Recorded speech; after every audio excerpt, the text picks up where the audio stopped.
Okay, good morning, everyone. We'll actually be starting momentarily, but just as a reminder for all of those folks who are here who are not members of the media, if you happen to have questions based on anything you hear, you'll have an opportunity to ask those following with the event over there, okay? So we're going to get started here shortly.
Oh, no.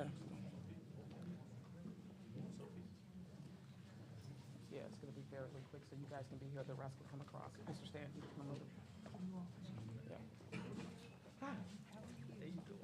Don't hide back there. Okay. Oh, watch your tail. Yep. Okay, good morning, everyone. My name is Gina Ford. I'm the Communications Director for Prince George's County Executive Angela Alsobrooks.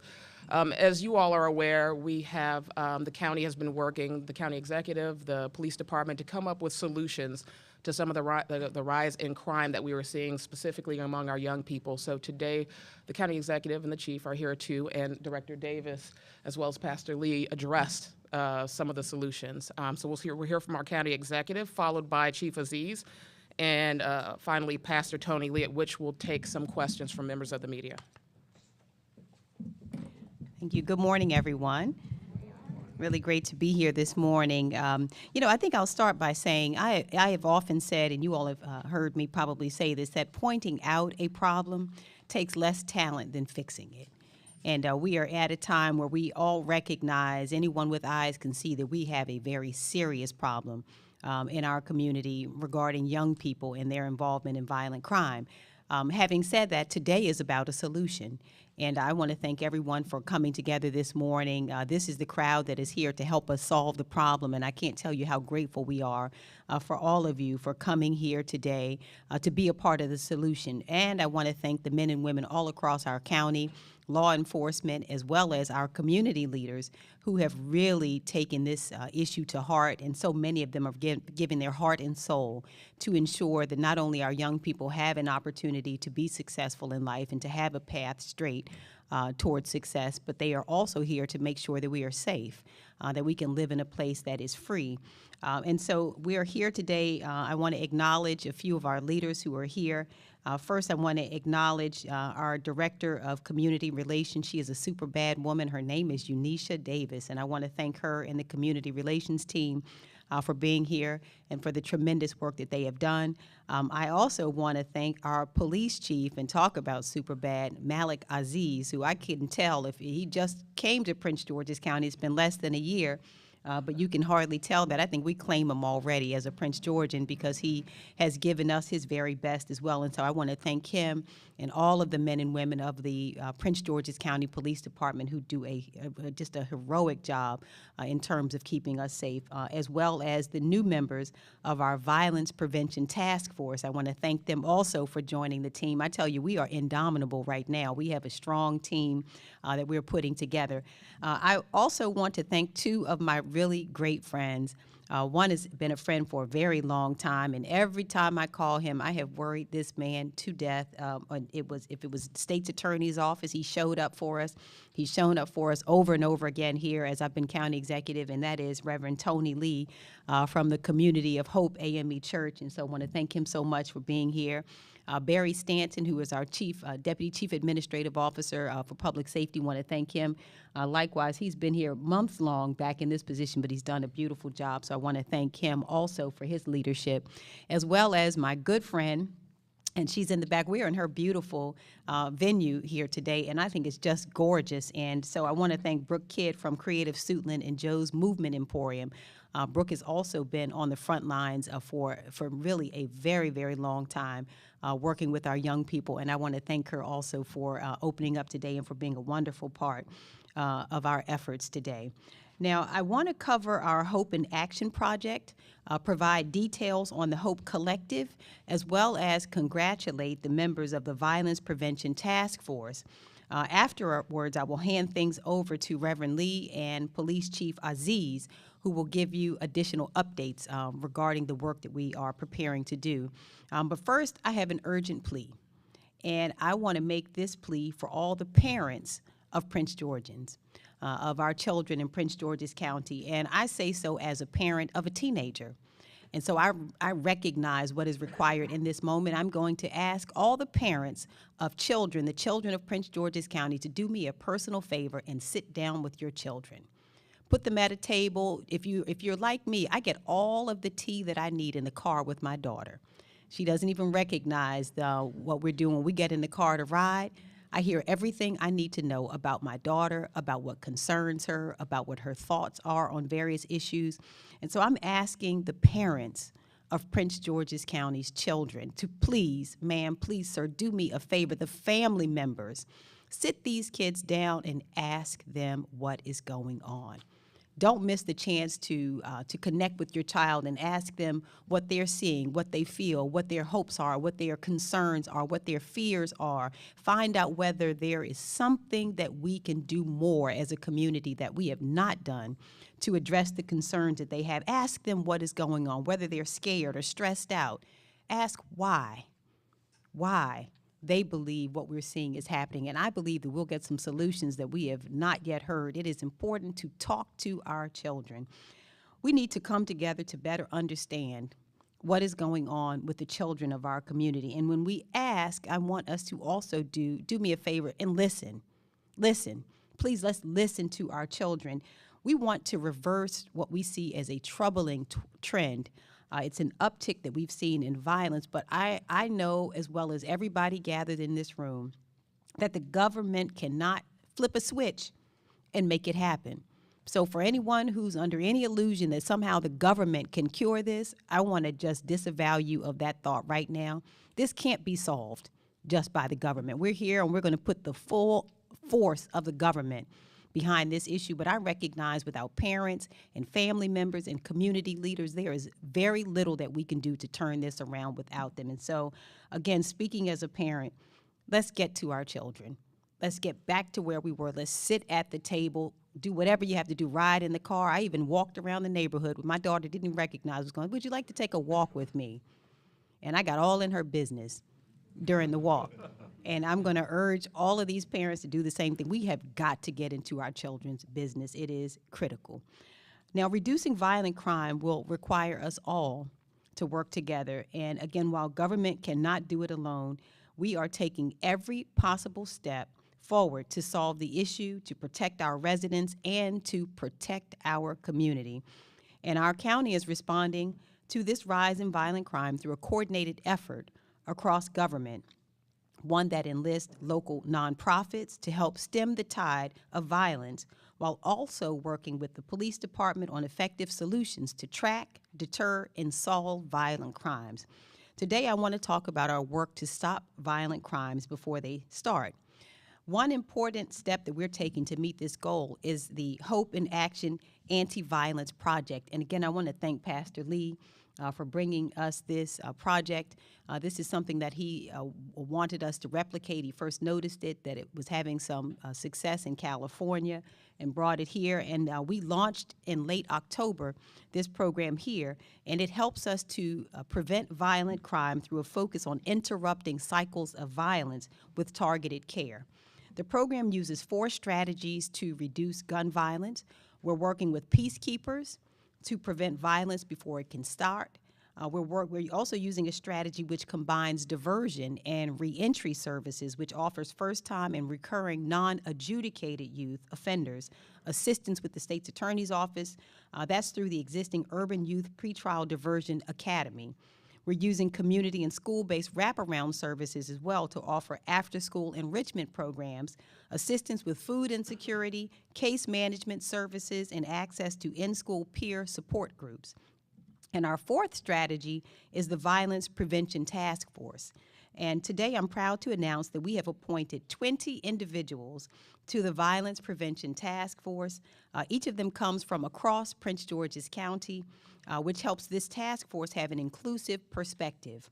Our Violence Prevention Task Force members come from all walks of life as well, ranging from community activists, there are teachers, veterans, and even parents of gun violence victims who are a part of this task force.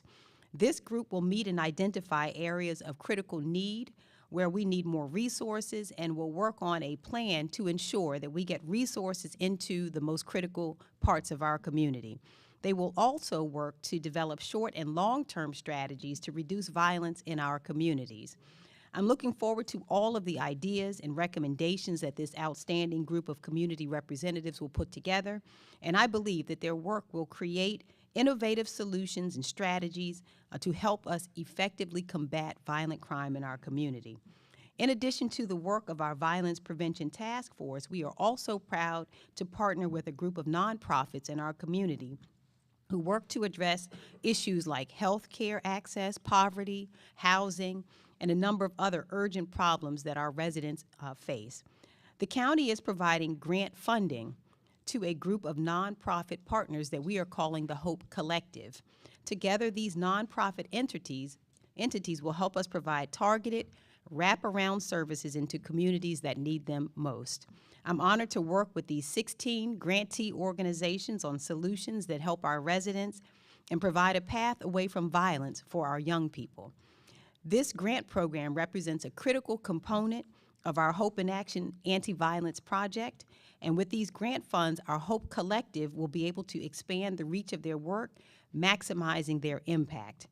Centro de Apoyo Familiar will be able to provide essential services and resources related to food, housing, healthcare, and jobs. The Training Source, Inc. will help provide further job readiness, job training, job placement, assistance for young people. Jacob's Ladder will have the funding they need to continue providing juvenile reentry services, diversion services, and other programs which enrich the lives of our teens. And Joe's Movement Emporium, whose space we're in today, will expand their Create Teens program that aims to address mental health issues among teenagers, creating a safe space for developing social and creative skills. This is just a small sample of the projects that these amazing 16 nonprofits will be able to execute now that they have received the grant funding. Together, this Hope Collective will help create a brighter future for our community. Overall, we're trying to think about how our anti-violence campaign broadly, we want to make sure we're imagining ways that we can help create positive outcomes for our youth and adults alike who are at risk of committing violent crimes. If you didn't see, this past week, we had our Youth Engagement Week in Prince George's County, and the programs that we launched and highlighted are meant to have a positive impact on our community. Over the course of the week, we focused on all of the opportunities that Prince George's County has for children to grow and thrive, like the Cabinet for Children and Youth, which we announced at the beginning of last week. This newly formed cabinet will work to address and respond to issues facing our children's youth who are 25 years old or younger, and this cabinet will issue a preliminary report with recommendations for improving coordination of services across different levels of government and community-based organizations. Now, by next December, this cabinet will help us identify ways to coordinate and better provide services for our youth in a way that better serves them and serves our community. In addition to our Children's Cabinet, our Office of Human Rights has launched a Youth Leadership Academy. This academy is designed to engage the minds of our young people, ages 12 to 22.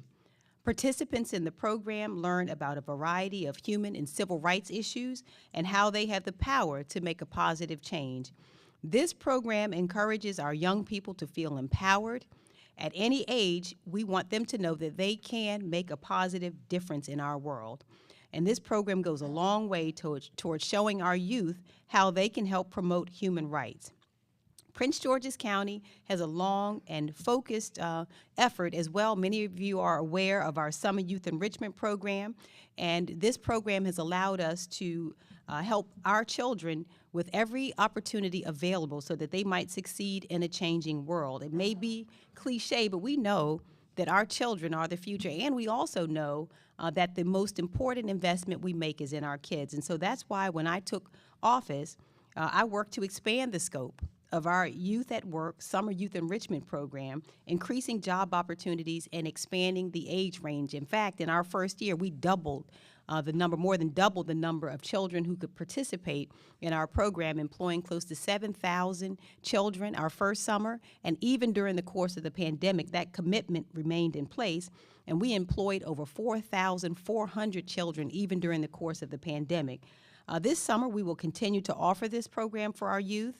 And I want to take this opportunity as well to remind everybody that the applications for this year's program open tomorrow.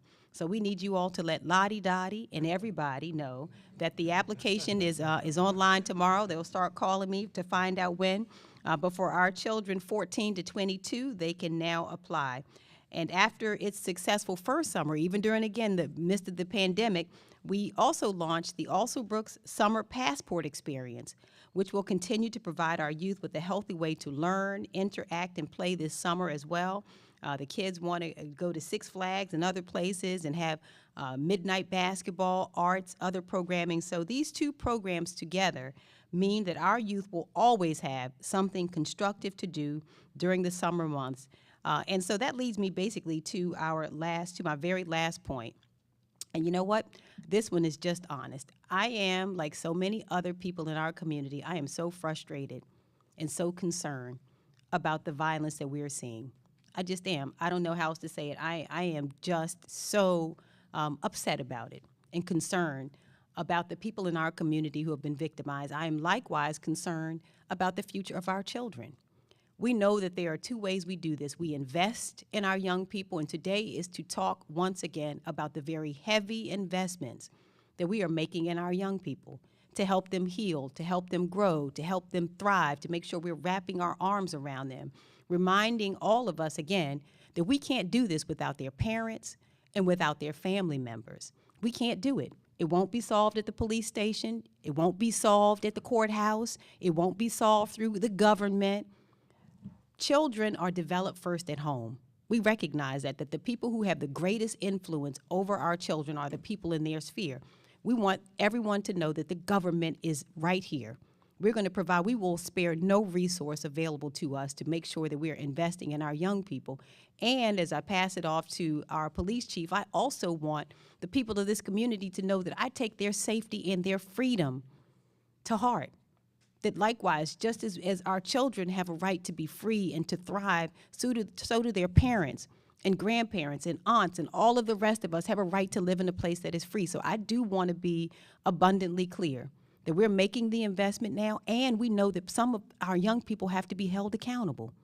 That's all there is to it, is we're going to provide the resources to heal, and we're also urging that our young people must be held accountable, the ones who are committing acts of violence. We're not going to turn a blind eye to it. We got to do both. And so that's the other point that you've heard it here today, that's what this is about. We're going to put everything we have into our young people to heal them and to help them thrive.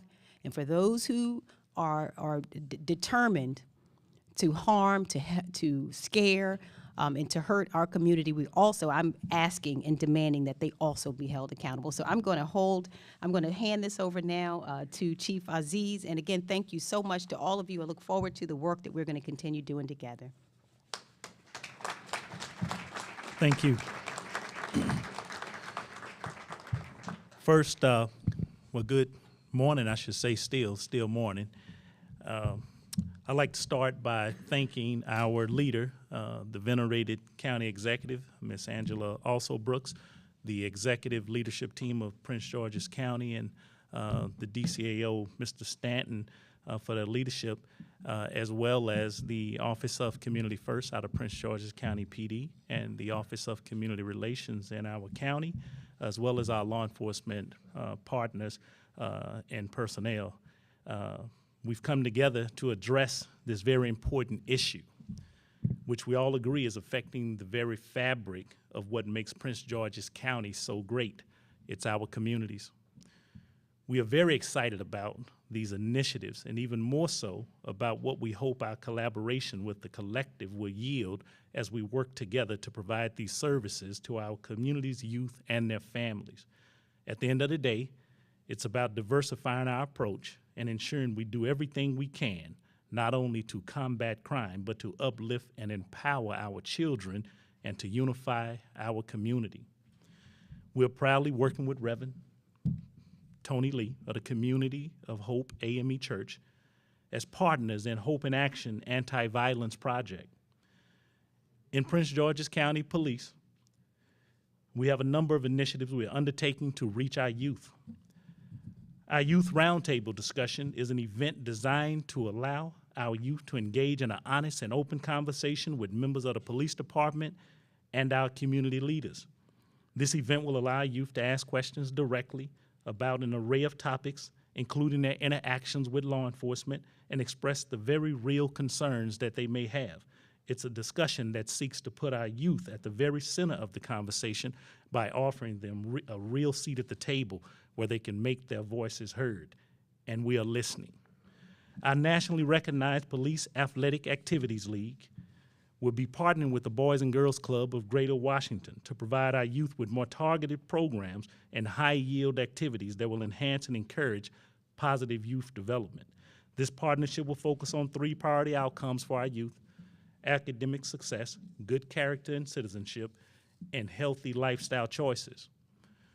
We are also honored to partner with the Cal Ripken Senior Foundation in the breaking ground of our new Ripken baseball field that is located on our property at Landover Division III Patrol Station in Palmer Park. It is the first of its kind and is located at a police facility in the country, the first of its kind located in a police facility in our country, which is groundbreaking here for Prince George's County. We have crime-fighting initiatives in place that are focused upon addressing the rise in violent crime, youth offenders, carjackings, and stolen vehicles. And we are committed to working with other partners in this criminal justice system and protecting victims' rights and making sure the best interests in our hearts for our youth and those who may offend.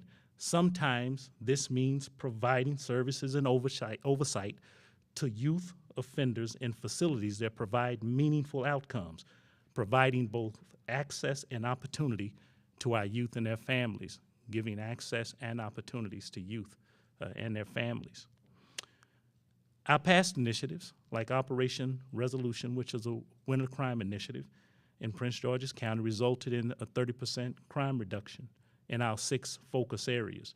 Since January 2021, we've taken 1,650 guns off our streets, 1,399 in 2021 alone. We also conducted warrant sweeps as recent as last week, arresting 30 violent crime offenders.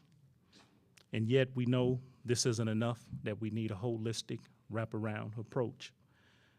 Our officers are hard at work around the clock fighting crime and engaging in building relationships with our residential and business communities, such as Pastor Lee and Hope in Action. And we are all excited about the future and the positive impact that these partnerships will bring.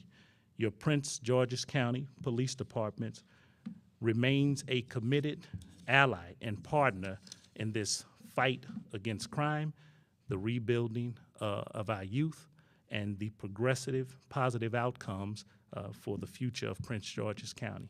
Thank you.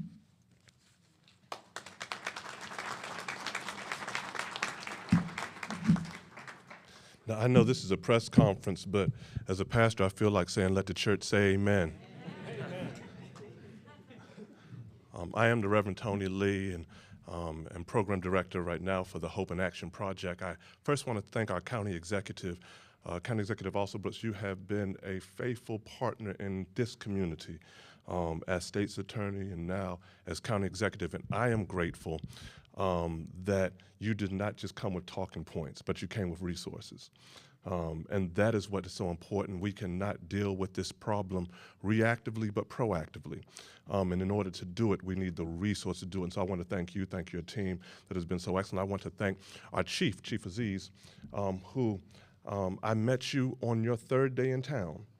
On his 3rd day in town, he came and we met in this parking lot right here in Suitland, and we talked about the issues and the needs of community. And as we got to know each other, we started talking about models. We started talking about models to be able to do some systemic work in community to address violence. And I talked about a model I had seen and knew some folks who had run in Oakland, California. I've been doing this kind of work for about, wow, I'm not going to tell you how long because it's a few decades now, but it will date myself. But there was a model, an evidence-based model in Oakland that has seen great success. And so we talked about it, and he said, hey, Reverend, put together something for me. Let's look at it. And I appreciate you, sir, because you could have come in, and it's easy to just try to lock your way out of this situation. But the reality is you can't arrest our way out of this situation. And so I'm grateful for your perspective. And so therefore the Hope in Action Project was born. It is a faith, for-profit, nonprofit, and government collaboration. We're grateful to for-profit Team Gov. Brother Costello Wilson, the CEO, is here. The nonprofit Dreams Work, and of course county government. I do want to thank Director Unisha Davis of the Office of Community Relations for her incredible work in helping us to walk along this journey.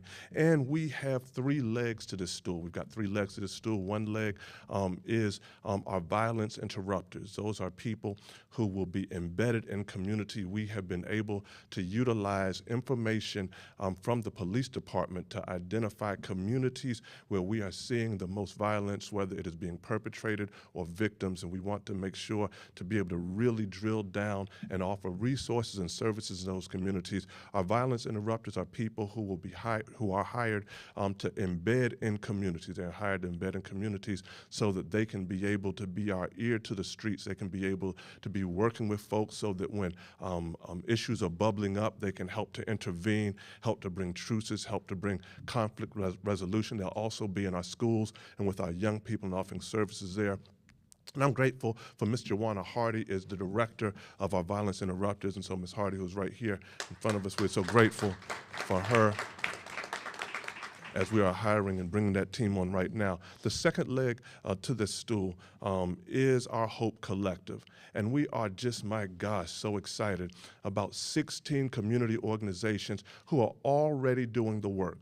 And what our hope is to develop an ecosystem of people, of organizations that are doing the work that can develop synergies one with another, collaborate one with another as we target areas and issues to be able to do this work. And we are excited if you, and you'll be able to see just much of the great work that these organizations are doing. And so we're excited to bring these organizations together as we together attempt to address the issues in community. And the third leg to the stool that will help it stand up is our anti-violence task, our violence prevention task force. And these are people from the grassroots to the grass tops. These are people from all walks of society in Prince George's County who have a heart to be able to end the violence in the county and in the region, who are taking of their time and their energy to help us to strategize, to organize, and to mobilize. And so we are grateful for them as well. And so as I close, I just want to say this. We can do this, but we have to do it together. There's no way that we can do this in our individual silos. There's no way the police department can do it by themselves. There's no way the county executive's office can do it by themselves. But we have to come together, government, faith community, business community, nonprofit community, and we can have an impact on our community. I believe it in my heart.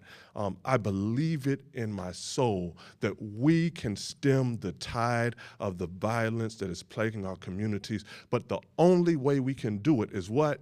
Together. We have to do this together. And if you do your part and you do your part and you do your part and you do your part and we do our part, our community will be better and lives will be saved and generations will be able to accomplish all that they are called to accomplish because in this season and in this moment, we decided to do it. What?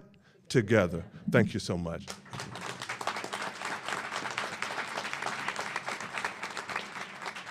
All right, thank you all. So we will first start by asking on topic. I understand some of you have slightly off topic, on topic questions from members of the media. Brad.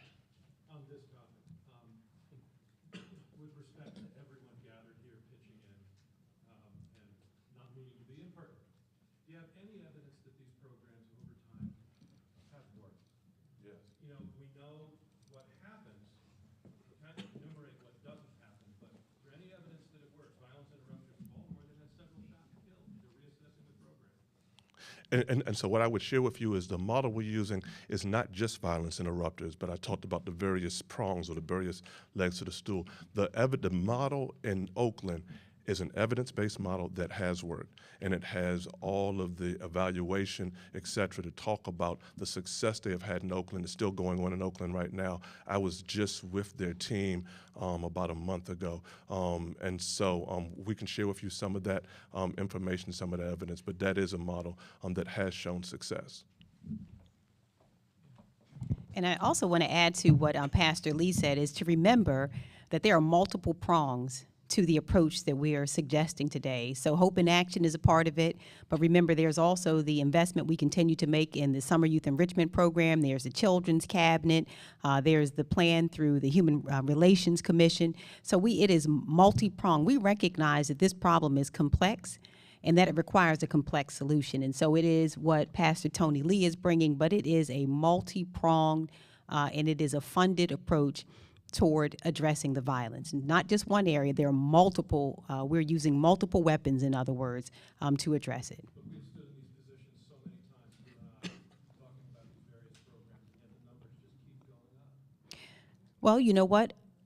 We have stood in this place multiple times. We've been successful also. I feel as optimistic as Pastor Tony Lee feels because when I came to office in 2010, we saw crime in a particular place. And Pastor Lee, we joined with Barry Stanton at the time. A number of us came together, and we were able to see a 50% reduction in crime over those years. And how did it happen? It happened because we made investments through programs, like the we replicated Back on Track. we replicated Back on Track. I Belong Here. Remember that we also did teen court. But we also held people accountable. And that's why we know that it is all of those entities that would have to work together at the same time to make sure that we're seeing we started with the expungement fairs. All of those things were things that we did alongside holding the people who couldn't be convinced in that way, holding them accountable. And that's why I said it has to be multiple approaches.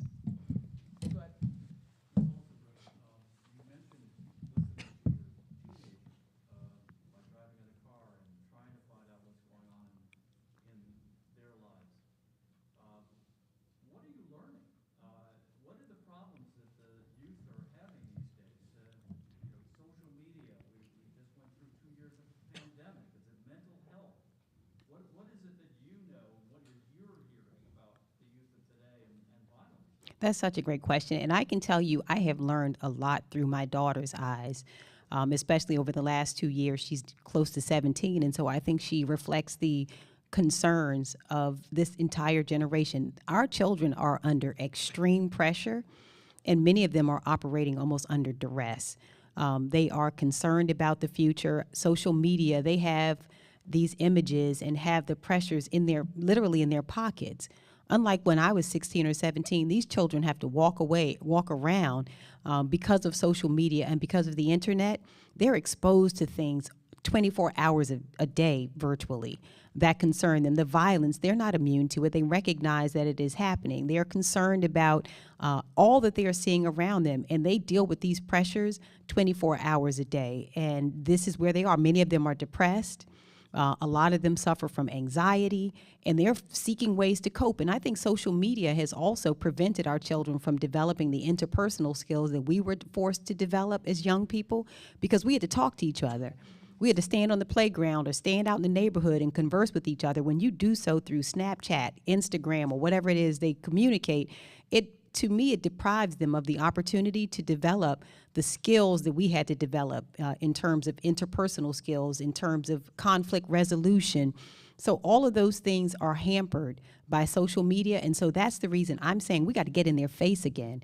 I can't talk to my daughter through social media. I have to have her in the car, and I do so every single day. I drive my daughter to school every single day so that I can hear what is going on. If it means I have to get up first thing in the morning to do so, that's what we have to do. It means if you sit down in the evening, find some space, and every parent can't drive their child to school, I get this, but if you sit down some point in the evening or invite them someplace to ride to the store with you, but I am just convinced that when we hear from them, we will better understand what they are suffering and what they're concerned about and come up with better solutions.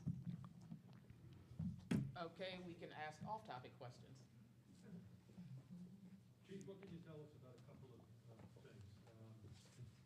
Any lead on this gentleman's Pratt, you couldn't wait to get into this, could you? About the Lyft driver and what we released so far. First of all, when you bring up the Lyft driver, my thoughts and prayers are extended to Abdul Khan and his family for such a tragic and horrific, incident that happened here in Prince George's County. We do know that it emanated from the district and ended in Prince George's County.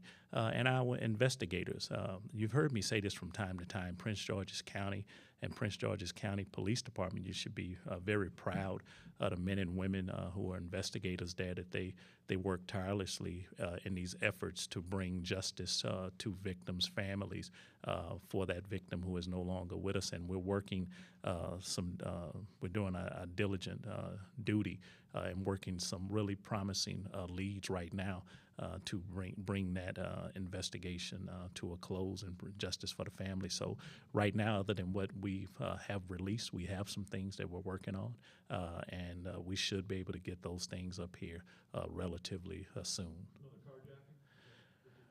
Well, I wouldn't right now. I wouldn't say that because we're still under investigations. What we do know is a fare originated in D.C. with some occupants that ended with the death of Mr. Khan in Prince George's County. The facts surrounding that remains open for us. We're examining, investigating all avenues to what that actually was. Again, we're working those investigative tips. We have some leads. You said it began in the district. Do you know where in the district it began? A fare was originated from the district for that driver to make a pickup from that location. Somebody up in the district. We're pretty sure that something occurred. Well, we don't know all that right now. I think you'll be a good candidate to join Prince George's County PD Investigative Unit.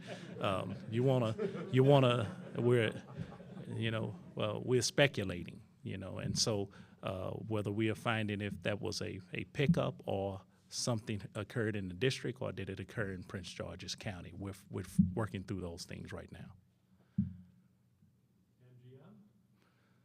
MGM. What we do know is some action took place in MGM.